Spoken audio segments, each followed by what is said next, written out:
Hello.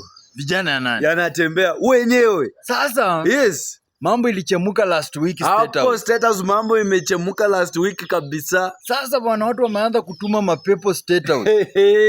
Watu wengine wanasema ni mapepo, wengine wanasema sijui ni damu ya Gen Z, ndio ni spirit ya Gen Z wenye walikufa. Wengine wanasema ni tochi inafanya kazi. Sasa wengine wanasema ni tochi ya Jirongo inafanya kazi. Lakini yes, State House bwana, ile mabata mandege hizo bats. Sasa rais alikuwa ametulia tu, anasikia tu zinakuja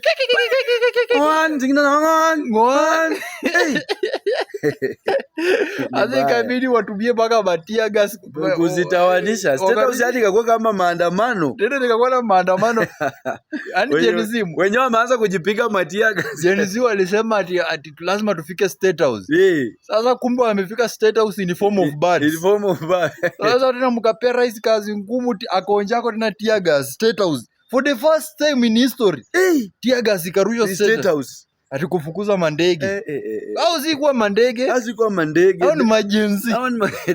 Au ni kina Rex Masai, kina Ojwang, kina Boniface Kariuki wamekuja kwa mpigo. Wameingia huko hivyo, walisema wana, kwani nyinyi tuliwaambia tufike, nyinyi mkufika. Acha situfike kwanza. Acha situwatangulie. Sasa hao washatutangulia. Washafika State House. Sasa maanisha tena rais mwenyewe akakuja akasema mwenye alizituma hakuzituma ati hakuzipatia instruction mzuri. Sasa hiyo si instruction, hiyo ni signal. Wenyewe wamekuja hiyo ni signal. Sasa chunga next wasikuje in form of manyuki.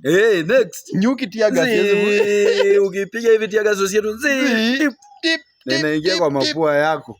Sasa ni kubaya, ni mbaya kumbafu.